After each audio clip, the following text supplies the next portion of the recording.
teman-teman, hari ini kembali lagi bersama Bu Anggun. Kali ini kita akan belajar kimia dengan materi reaksi redoks. Yuk kita simak videonya.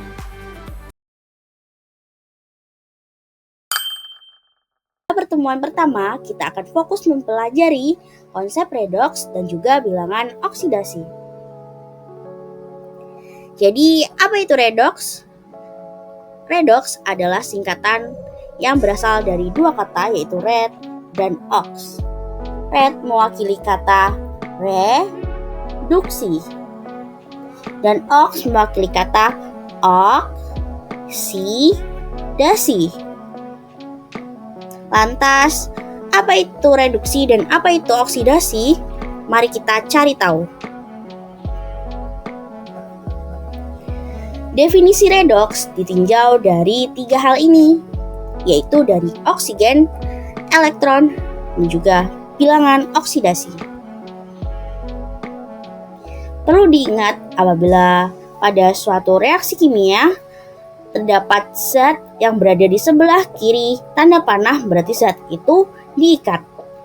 Sebaliknya, apabila terletak di bagian kanan panah, maka zat itu dilepas. Definisi redoks berdasarkan oksigen. Di sini sudah terdapat 3 reaksi, yaitu yang mewakili reaksi oksidasi dan 3 reaksi yang mewakili reaksi reduksi. Di sini kita mendapatkan kata kunci oksigen. Rumus molekul dari oksigen itu apa? O2. Maka kita perlu mencari letak dari O2 atau oksigen. Ada di sini, di sini, di sini, dan juga di sini, di sini, di sini. Maka pada oksidasi, letak oksigennya berada di sebelah kiri dari tanda panah. Sedangkan pada reaksi reduksi, letak oksigennya berada pada sebelah kanan tanda panah. Maka dari situ kita bisa menyimpulkan bahwa reaksi oksidasi adalah reaksi pengikatan atau penambahan oksigen, sedangkan reaksi reduksi adalah reaksi pelepasan atau pengurangan oksigen. Ini contoh dari reaksi redoks, di mana MgO dia yang awalnya sudah berikatan dengan O, setelah bereaksi dia menjadi sendirian, di mana dapat dilihat bahwa dia melepaskan oksigen. Maka reaksi yang terjadi pada MgO adalah reaksi reduksi. Bisa kita lihat juga pada C atau karbon. Pada awal sebelum reaksi dia sendirian. Setelah reaksi dia menjadi berikatan dengan oksigen. Apa yang terjadi? C menangkap oksigen, maka reaksinya dinamakan reaksi oksidasi. Seperti itu. Kemudian selanjutnya adalah definisi redoks berdasarkan elektron. Di sini ada 3 reaksi yang mewakili reaksi oksidasi dan 3 reaksi yang mewakili reaksi reduksi. Kita mendapatkan kata kunci elektron, di mana elektron kita lambangkan dengan apa? E-. Oke, mari kita cari letak elektronnya di mana ya? Ada di sini, di sini, di sini, di sini, di sini, dan di sini. Pada oksidasi, letak elektronnya berada di sebelah kanan tanda panah. Sedangkan pada reduksi, letak elektronnya berada di sebelah kiri dari tanda panah. Maka dapat kita simpulkan bahwa reaksi oksidasi adalah reaksi pelepasan atau pengurangan elektron, sedangkan reaksi reduksi adalah reaksi pengikatan atau penambahan elektron. Ini contohnya, di mana di sini dapat kita lihat bahwa Na yang awalnya dia netral menjadi Na plus ketika dia melepas elektron. Masih ingat? Zat yang berada di sebelah kanan berarti dilepas. Karena dia melepas elektron, maka dinamakan reaksi oksidasi. Begitu pula sebaliknya, ketika ada ion Na plus dan dia ketambahan E atau menangkap E, kenapa bisa dibilang demikian? Karena E-nya berada di sebelah kiri tanda panah. Maka dia akan menghasilkan Na netral, sehingga dia disebut reaksi reduksi. Begitu. Lalu, berikutnya adalah definisi redoks berdasarkan Bilox.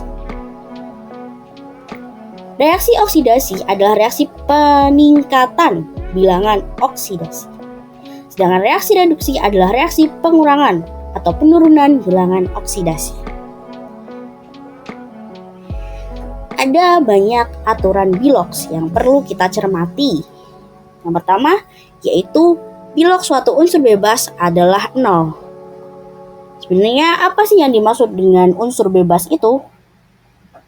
Unsur bebas di sini adalah molekul unsur atau senyawa yang terdiri dari unsur itu sendiri. Misal, O2, kemudian ada H, ada misal H2, ada Cl2, nah, ada Na. Di sini kita dapat cermati bahwa kalau nggak antara unsur itu berdiri sendiri, dia berikatan. Tapi berikatannya dengan siapa? Dengan sesamanya. Misal, Cl2. Berarti Cl berikatan dengan Cl. Begitu? Sama halnya dengan O2. Berarti dia O berikatan dengan O.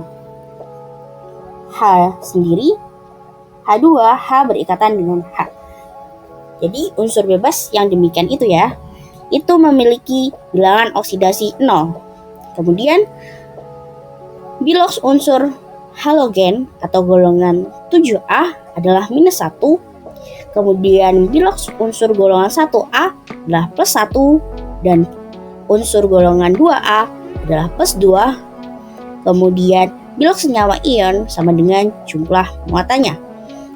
Sedangkan Bilox molekul netral sama dengan 0. Bilox oksigen umumnya adalah -2, tapi ada kecualinya. Bilox hidrogen atau H umumnya adalah +1, tapi ada kecualinya juga. Mari kita lihat pengecualiannya seperti apa.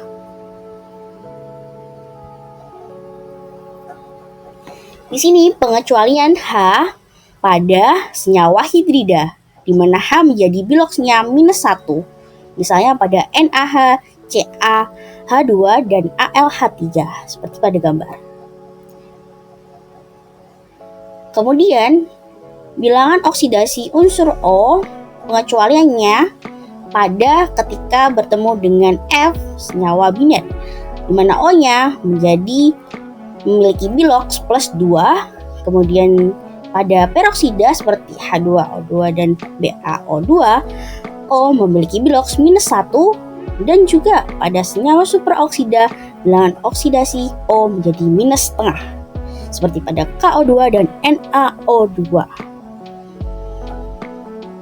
Seperti ini contohnya pada H.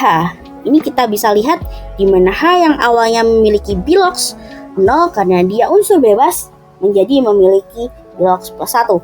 Maka dia mengalami peningkatan Bilox yang reaksinya dinamakan reaksi oksidasi. Dan pada O yang awalnya dia Biloxnya 0 karena unsur bebas menjadi -2. Sehingga Biloxnya berkurang dan reaksinya dinamakan reaksi reduksi.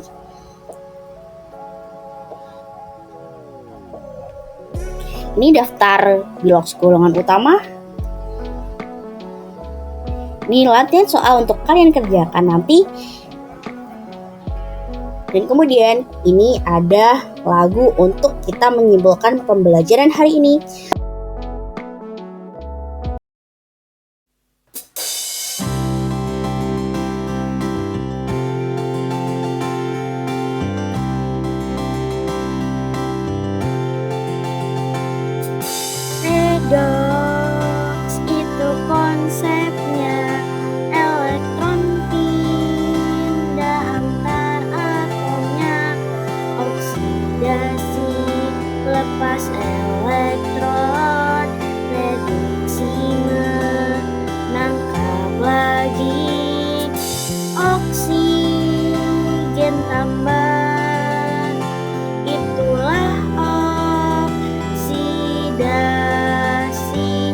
Oksigen kurang jadi reduksi, hidrogen tambah reduksi.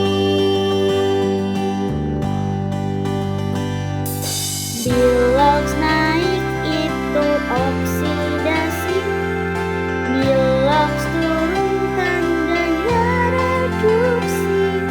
Banyak contoh redox di sekitar, apel, coklat, berdarah, dan lainnya. Masih ada satu lagu lagi dengan nada abang tukang bakso.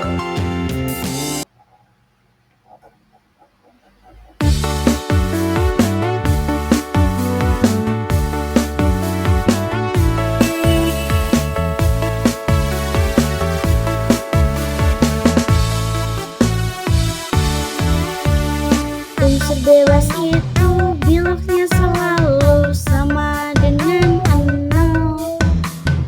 Ion tunggal itu biloxnya sebanding dengan muatannya. Jumlah bilox dalam senyawa yang netral harus sama dengan 0.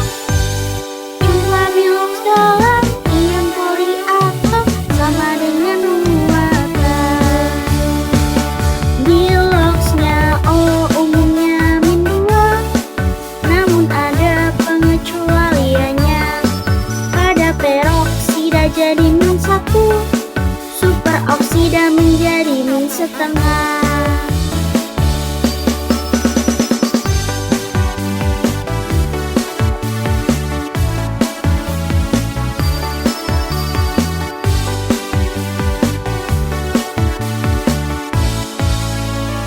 Biloxnya hidrogen umumnya +1, namun tak selalu. Pada hidrida logam contoh NaH, biloxnya H-1. Golongan 1A biloxnya +1, itu aturannya. Golongan 2A biloxnya +2, itu selalu sama. Fluorin itu biloxnya -1, kalau Al biloxnya +3. Ini semua daftar aturan bilox, harus ingat, harus paham, pasti bisa. Terima kasih telah sampai di ujung video ini. Semoga banyak hal bermanfaat yang bisa dipetik dan bisa diambil pelajarannya. See you next time. Assalamualaikum warahmatullahi wabarakatuh.